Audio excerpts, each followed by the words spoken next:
you asked a personal question about our interfaith household.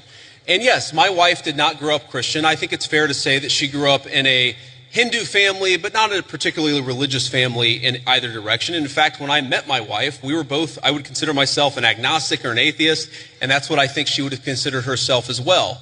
You know, everybody has to come to their own arrangement here. The way that we've come to our arrangement is she's my best friend. We talk to each other about this stuff. So we decided to raise our kids Christian. Our two oldest kids who go to school, they go to a Christian school. Our 8-year-old did his first communion about a year ago. That's the way that we have come to our arrangement. But, thank you. My 8-year-old was also very proud of his first communion. Thank you, guys. I'll tell him that Ole Miss wishes him the best.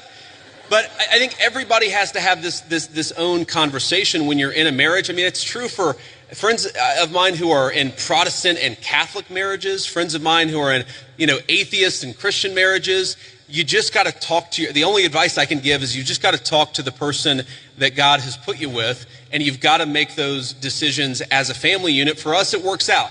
Now, most Sundays, Usha will come with me to church. As I've told her, and I've said publicly, and I'll say now in front of 10,000 of my closest friends, do I hope eventually that she is somehow moved by the same thing that I was moved in by church? Yeah, I honestly do wish that, because I believe in the Christian gospel, and I hope eventually my wife comes to see it the same way. But if she doesn't, then God says everybody has free will, and so that doesn't cause a problem for me. That's something you work out with your friends, with your family, with the person that you love. Again, one of the most important Christian principles is that you respect free will.